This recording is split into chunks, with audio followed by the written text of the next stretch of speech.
You're listening to Sox in the Basement, a production of the Broadcast Basement Limited, where every show is 30 minutes of good and comes from a basement bar on the south side of Chicago. Pull up a stool, pour a cold one, and join us right now for Sox in the Basement. Heard everywhere podcasts can be found, and always at soxinthebasement.com. And belly on up to the 9-foot homemade oak bar. Pour yourself a cold one. My name is Chris. Ed is out sick, so you get 30 minutes of me today. Yay! It's all brought to you by Cork and Carry at the Park, the official home of the podcast for fans, by fans. Sox in the Basement. We will be out there all year long. Make sure you get over there in the shadow of the ballpark at 33rd and Princeton, your place for pregame, postgame, in-game, especially when they're on the road. Hang out with White Sox fans and watch the White Sox from the home of Sox in the Basement, Cork and Carry at the Park. And I think the first big event that we're going to be at this year with Cork and Carry is going to be before the season even starts at the other location in Beverly, because I cannot wait for the Southside Irish Parade yet again. If you want more details about anything going on at Cork and Carry, check it out at corkandcarry.com. So yeah, Ed's off. He calls me on the phone. He's like, do I sound okay? And I was like, no, you're not doing the show. Like he couldn't get 3 words out without coughing. The man sounds like he was hit by a truck.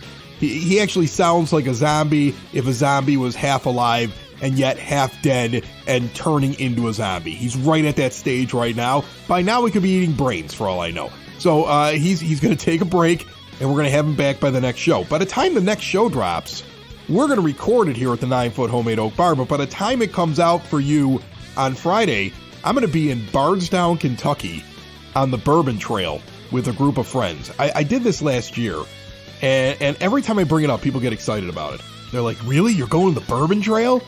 And you know, here's the thing. It sounds like a good idea to begin with, right? Like, everybody keeps asking, like, where are you going? And I know we're going to Michter's, we're going to Old Forester, we're going to Rabbit Hole. I've been there before. It's awesome. We're going to Bardstown Distilling. We're going to Willett. We're going to see Heavenly Hill, Lux Row, which is Evan Williams, Four Roses, Jim Beam. And I know there's other ones that are on there because it's like 4 distilleries minimum per day, Thursday, Friday, Saturday, Sunday. That's 16 for sure that I know I'm going to over 4 days. Like, this sounds like a good idea. Like, everybody I talk to about this is like, that sounds awesome. I love to get together with my friends and go on the Bourbon Trail in Kentucky. It sounds wonderful. Trust me.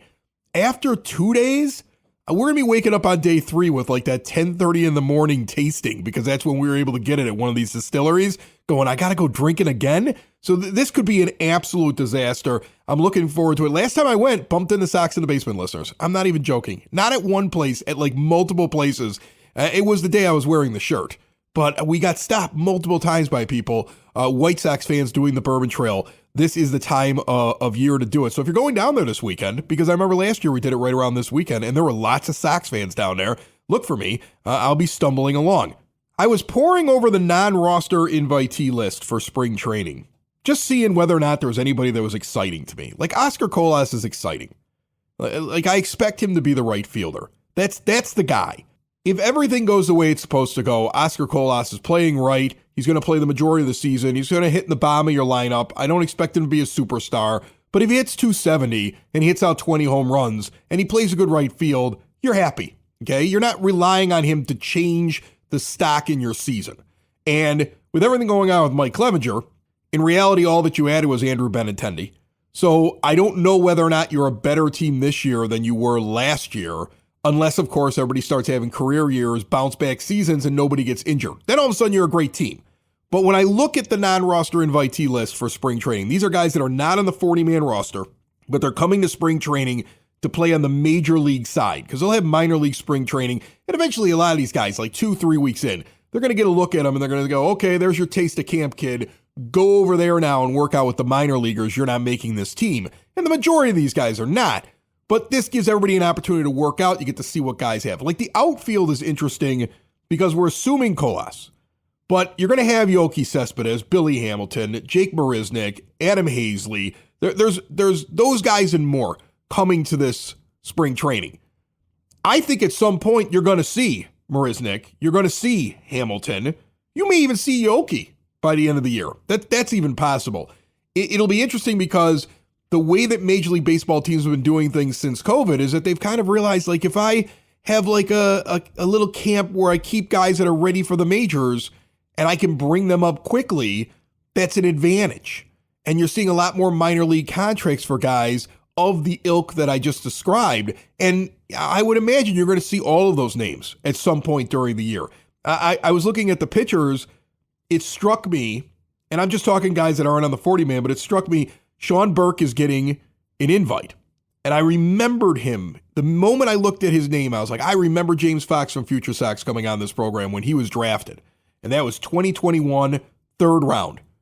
And he was like, this guy pitched in college. He could accelerate quickly. That's exciting. I'm curious what he does. I expect he probably pitches for like a couple of weeks, moves over to the minor league side. Another guy that might do the same thing, Matthew Thompson. That's one of those guys they drafted out of high school. 2019, drafted in the second round. He was drafted several years in front of Burke. He's still younger than Burke. He's going as well. He's going to be a non-roster invitee. So like little names are kind of poking out at me. Like I'm just looking at some of the guys are going to pop up. These are guys that when they were drafted, we were kind of excited about. We heard people say positive things. It's cool to see. Another prospect list came out this week. The Athletic's Keith Law put out his list. A lot of people put a lot of stock in what Keith Law says about prospects.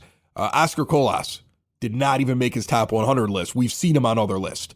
He's not on his top 100 list. Colson Montgomery, though, is on his top 100 list. And that puts Montgomery on the CBS Fantasy Baseball prospect list that we talked about on this show already. He's on the MLB Pipeline top 100 list at 38 right now.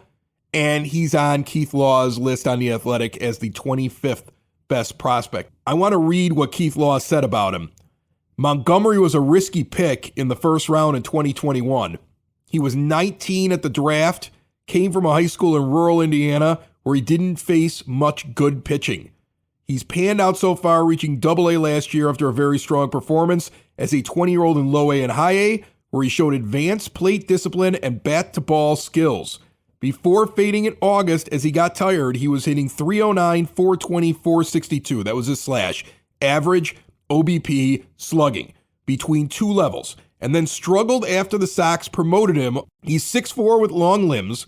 His swing can get long when he's going for pitches on the outer edge or beyond, but he's disciplined enough that he hasn't chased much at the lower levels.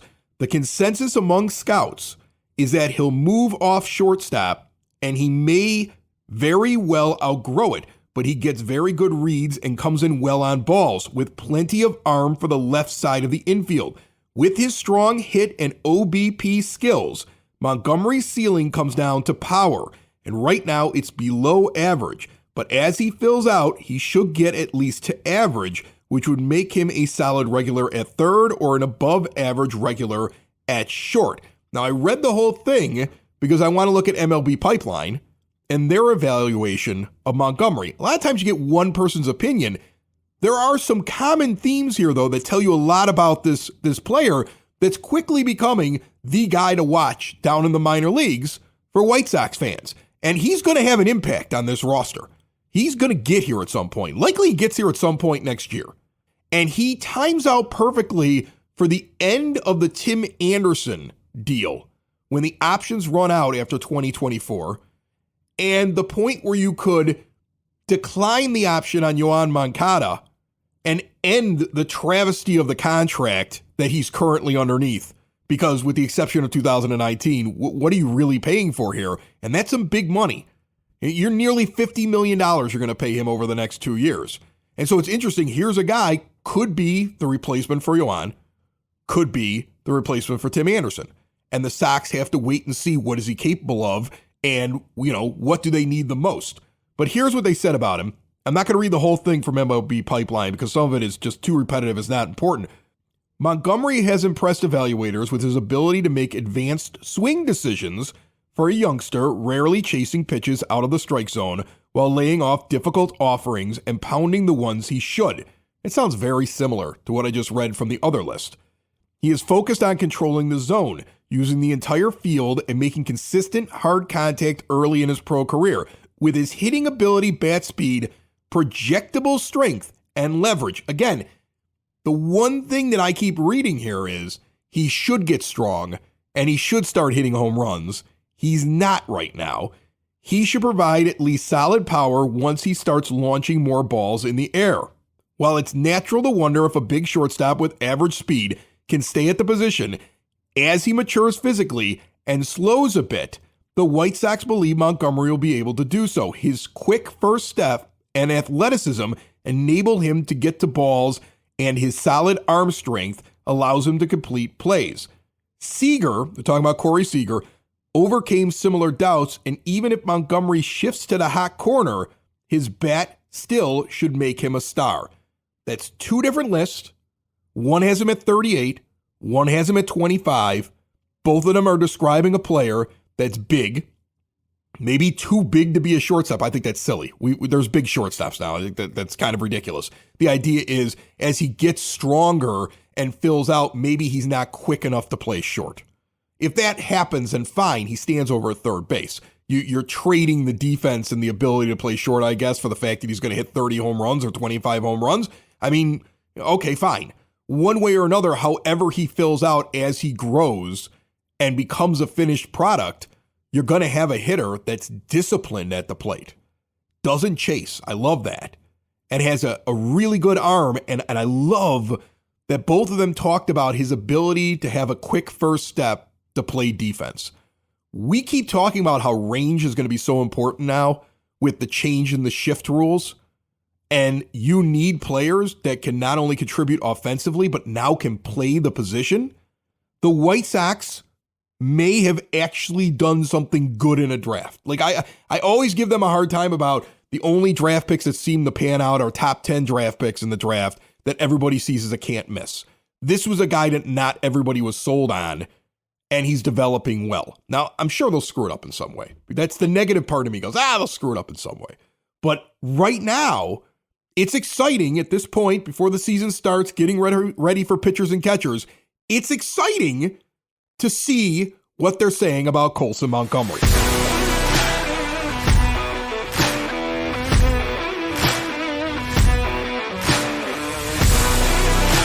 Sox in the Basement listeners that are looking to switch to a new age of life, maybe it's grandma and grandpa, mom and dad, you don't want to put them in assisted living. Nobody wants to do that. People work their whole lives to stay in their homes. That's a difficult decision to make.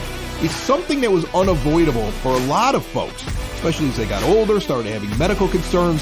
There really wasn't another option. Now there is an option. You can create a smart home within the house with not a very high expense.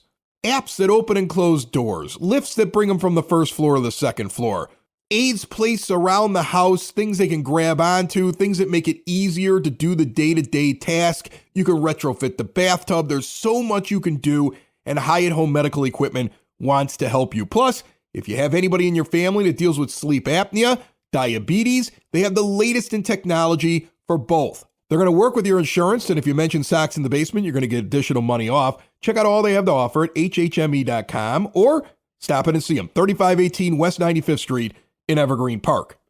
I mentioned I was going to Michter's in Louisville as part of this Bourbon Trail thing. I'm having the Sour Mash right now. If you're a bourbon drinker and you've never had the Sour Mash, try it.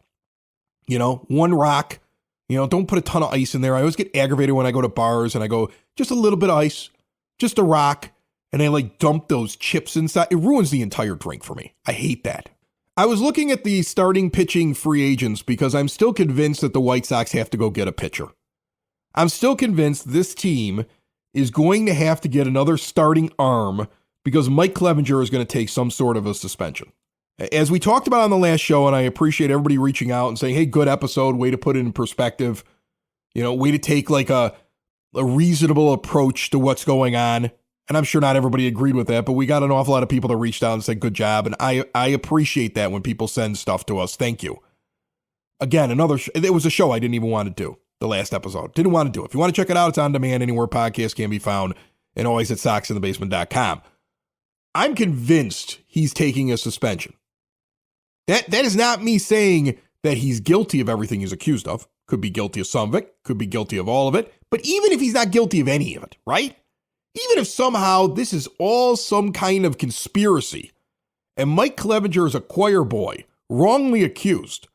There's no way Major League Baseball is going to take a guy with that cloud over him and those accusations and not suspend him for a reasonable amount of time. It's going to happen. And more than likely, as I said in the last episode, if it walks like a duck and quacks like a duck, it's a duck. They're going to find plenty on him, and he isn't going to play for either part of the season or all of the season. So the White Sox need another pitcher because Davis Martin is not the answer. If you really want to tell me you have championship aspirations, like you're going to win the division, you're going to go on through the playoffs, everybody's going to be healthy, Eloy Jimenez is going to play in 156 games, Luis Roberts starting 155 out there in center field, Yoan Moncada is going to be 2019 Yoan Moncada, and Yasmani Grandal is going back to having like a 900 OPS. And not only is he walking, he's actually going to hit because the shift is going to make a difference for him. Like, you come up with every theory. Everybody shows up to camp, best shape of their life, but they really are in the best shape of their life, right? Like, there's like no injuries, career years everywhere, lightning in a bottle, party, let's go. You still got to beat some of the elite teams in Major League Baseball. And you will not be the only team that's playing at a high level. That just gets you to the level of the teams that will be in the running for the World Series. So I think it's a disadvantage if you lose Clevinger for the year, and it's definitely going to hurt you in a race with Cleveland that's not going away. Cleveland's not going away, and I expect Minnesota to get out early in this division and get going. I think they'll fall off and be in third place in the end, but they're going to be a problem too, especially when you play them early on. So you need to have pitchers. You can't give up games early on. I think White Sox fans have learned that now, especially after last year. This idea of, they'll all just get it together. Don't worry, they'll get it together. You dig enough of a hole, it doesn't matter what kind of streak you go on towards the end of the year. You don't want to be in that hole. And every fifth start, you're going to give it to that kid? Like, he did well last year, but are you trusting him? So maybe a veteran needs to be brought in. And there's still some veteran pitchers out there. And I don't know if any of them are going to take a minor league deal, but they may be considering it at this point because they're playing musical chairs in free agency and they're running out of chairs. So now maybe you get that late in the offseason Johnny Cueto minor league deal with a guarantee you're on the roster by a certain date, or you get to become a free agent again. You know, Michael Wacha's still out there at 31 years old. Mike Minor's out there at 35. I would have liked Mike Minor like a couple years ago. A couple names that stick out to me. One of them is Carlos Martinez. Some White Sox fans may know who I'm talking about, but Carlos Martinez at 31 years old, basically replacement level, wins above replacement. Similar kind of reclamation project to Mike Clevinger, except he doesn't have this dark cloud over his head. His dark cloud is that he took an 80-game PED suspension last year, and the year before he was injured. So it's been a couple years since he's been an effective pitcher. Now, when he was 23 years old, he was an all-star.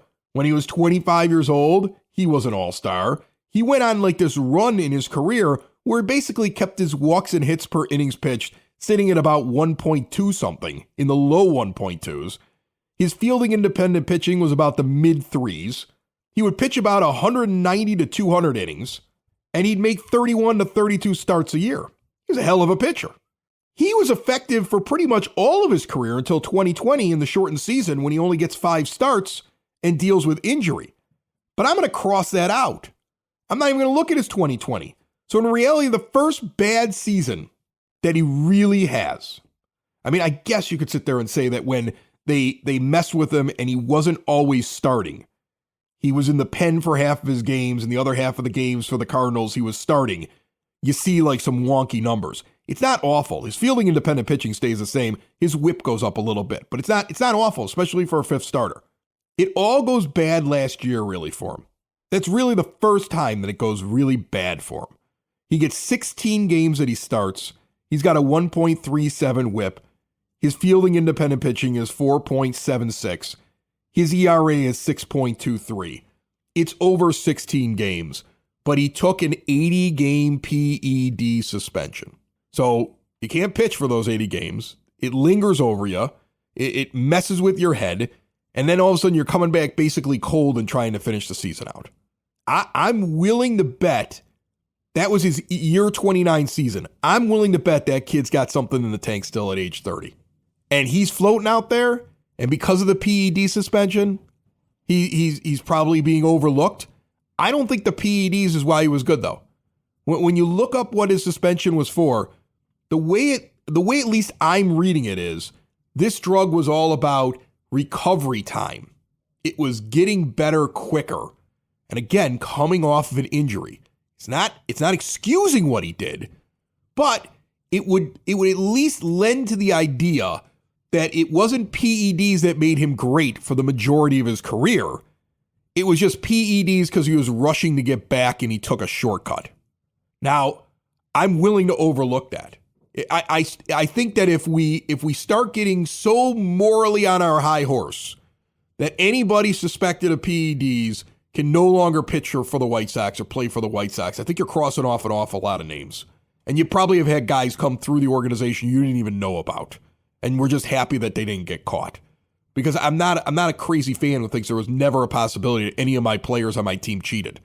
I mean, I always thought it was kind of suspect. I remember A.J. Pierzynski would talk about how he had special contacts that made his eyes look like dragon eyes, because what they did is they were like high definition contacts so he could see the ball coming out. And he would talk about how clear it was coming out of the pitcher's hand when he would wear these things. Like, you could make the argument that's performance enhancing, right? Like, he didn't break any rules, but everybody's looking for an edge. So you can't convince me it never happened with a White Sox player ever. You just can't. It happened everywhere in baseball. This guy did his thing, did his time, and is a good pitcher who's floating out there. That's my reclamation project. That's one of those guys I would sit there and say, yeah, take a swing on him. I bet you can get him cheap. And I bet you can bring him into the organization. And I bet you that he would sign like a contract in the minor leagues. Those are the kind of guys you're going to pick up. Personally, I think you could sign him right now for probably a couple $1 million if you just guaranteed him major league playing time. And then if you let him go, he gets to go back out into the ether. Like, he should sign something like, remember that with Cueto? Cueto's thing was, yeah, you could sign me to a minor league deal, that's fine. But if I'm not on the major league roster by a certain date, I have the ability to opt out and go be a free agent. And he was pitching so well in the minors as that approached. The Sox had to make sure that they were bringing him up. Because if they weren't bringing him up, somebody else was going to take him at that point. Because he had come back and shown that he still had it. And don't think that other teams hadn't noticed it. That would be the kind of deal, maybe for a Carlos Hernandez. Another guy, Michael Pineda. I've always liked this guy. He's always like one of those guys I pick up late in the season in fantasy baseball because he's on fire. He's got a career whip of 1.201. Pitched for Seattle, the Yankees, the Twins, and last year had a bad year with Detroit. Fine. Okay. Not everybody has the best year every year. He's going to be 34 years old. Maybe he's lost it. Maybe those 11 starts that he had for Detroit last year, and he had a whip of 1.414 and a FIP of 6.13 and an ERA of 5.79. Maybe that's what he is. Or maybe he broke his finger and did everything he could to avoid surgery, because that's what happened to him last year. So if he's healthy right now, is it more likely he's the guy in Minnesota that over a couple of years would average out to a FIP in the threes, a whip at about 1.20 for those 3 years, and an average ERA in the high to mid threes? Like, maybe he's that guy. Would you take that guy as your fifth starter? Of course you would. See, the thing with Mike Clevinger is he wasn't the only guy that was a reclamation project that was sitting out there. He's just the only guy that now it's a disaster that you signed him for $8 million and then $4 million more the next year. It's really a 1 year, $12 million deal, but in their budget on their sheet, it says $8 million this year, $4 million next year. In the end, again, he was an unacceptable risk, because if you knew anything about his lifestyle, there were other guys out there, and they're still out there right now.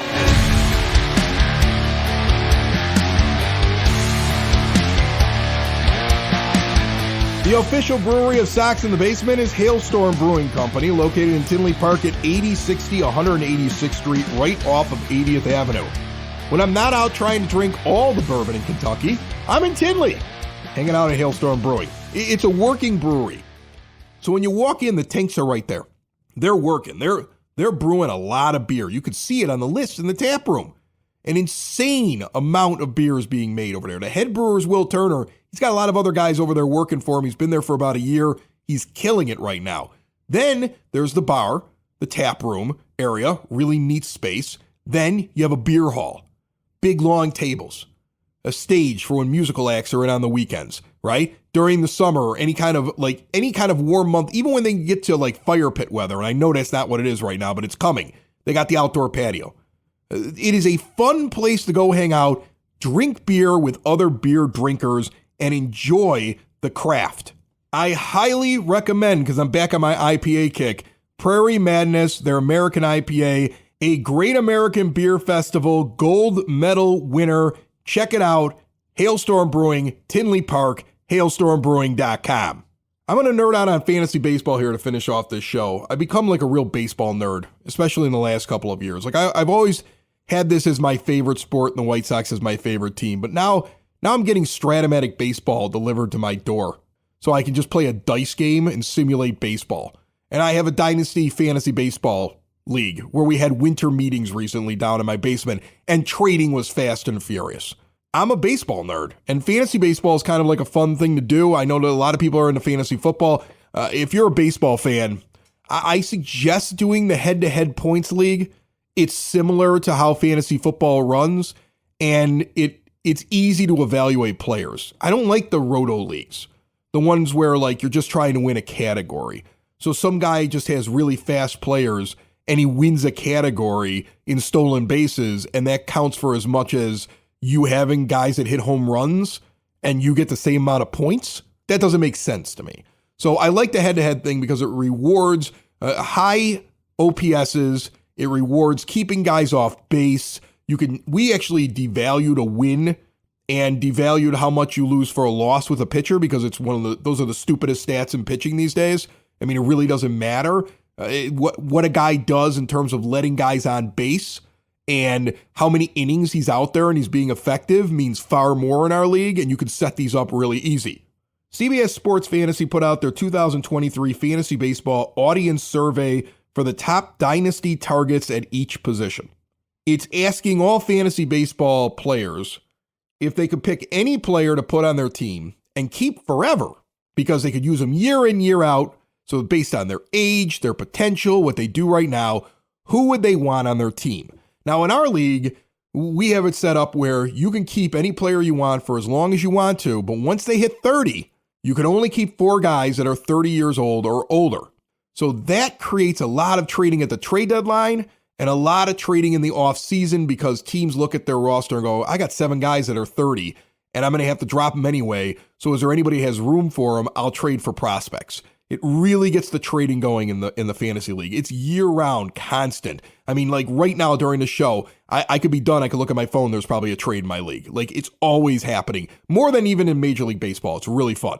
Adley Rutschman is the catcher that everybody wants. 60% of the vote amongst fantasy baseball players in this pool. The fantasy baseball player at first base everybody wants is Vlad Guerrero Jr. I have him on my team. Ozzie Albies on second. No, he's not on mine. Pretty close race between Jose Ramirez of the Guardians and Rafael Devers of Boston. Fernando Tatis was the shortstop that everybody wanted. Trey Turner and Bobby Witt Jr. were very close. Kansas City had a guy on the list. In the outfield, Julio Rodriguez of Seattle, almost 50% of the vote. Ronald Acuna was at 21.8. Juan Soto came in third. Nobody else had higher than 4% of the vote. So those are the ones that everybody wanted. And when it came to starting pitching, Corbin Burns with 27.5%, Spencer Strider and Shane McClanahan were right behind him. Sandy Alcantara comes in fourth with about 10%. At relief pitcher, Emmanuel Clase was like heads and tails about everybody else. But here's the thing I noticed. No White Sox players. Not a one. When they're going position by position, and they're asking people what player out there is good now, is young, and is going to be really good later that I can rely on. Not one White Sox player. Now, you're sitting there going, who cares, Chris? It's fantasy baseball. It tells you a lot about your team. It's the reason why alarm bells go off in my head when I look at this team. It's the reason why Ed, when he's not sick as a dog, sits at this bar and says it wasn't really a rebuild. It was a remake. And that this team is older than people realize that it is. Because when you're taking into account age, so you're looking for young players, and then guys who have performed consistently and are going to be on the field all the time and have the potential to be great. Nobody, these votes go down to 1% of the vote. These are all of the guys receiving votes. I can't find a White Sox player anywhere. You just can't find them. In fact, no, hold on. I finally found one. Dylan Cease got 2 votes. He received 2 votes in the starting pitcher category. So that's it. That right there should hit you like a ton of bricks. And it should tell you when you step back as a fan and you want to look at your team objectively, the White Sox don't have one of those young stars that is going to take this team on his back and become a superstar that everybody in the country recognizes as a superstar. You could see Luis Robert maybe at some point before the injuries last year probably appears on one of these lists. Probably gets some sort of a vote. In fact, when you look at them rank fantasy baseball outfielders, he's really high this year. Like the experts sit there and say, oh, don't sleep on Luis Robert because if he's healthy, he's going to be really good. But for the average baseball fan, White Sox players just don't do it for him right now. So, the Sox have a problem. Right now, what the team's trying to do is tell you, look, we're going to get better, we're going to be good, and they're appealing to you as a fan to believe in it. And I want to believe in it. And I think they could really be a good team this year. I do. But if they're good, and anybody tells you I saw it coming, especially if they're not a fan and they're like an outside person, I don't tend to believe them at this point. I think the national viewpoint of the White Sox is they should be good. If they're healthy, they're going to be good. But I wouldn't bet anything on it. Like I wouldn't bet my fantasy baseball team's season on getting one of these guys long-term in a dynasty league. Like that's where it is, right? Like it's okay for somebody to make a prediction on MLB Network. Like, well, hey, if they're healthy, they should win the division, right? But when you're looking at the individual players, when it comes time to actually put your money down, when it comes time, even like your entry fee to your fantasy baseball team, it's very hard for those that are not actual White Sox fans with that hope that a fan has inside of them to say, yeah, White Sox. That's what I got off of that list. I also got that I'm doing really well in my Dynasty League, and I'm going to win again this year. God, Ed isn't even here for me to pick on. I'm going to end the show. I got to call him up and tell him I'm going to beat him again this year. Sox in the basement. Sox in the basement. Sox in the basement. Sox in the Basement. Heard everywhere podcasts can be found and always on soxinthebasement.com.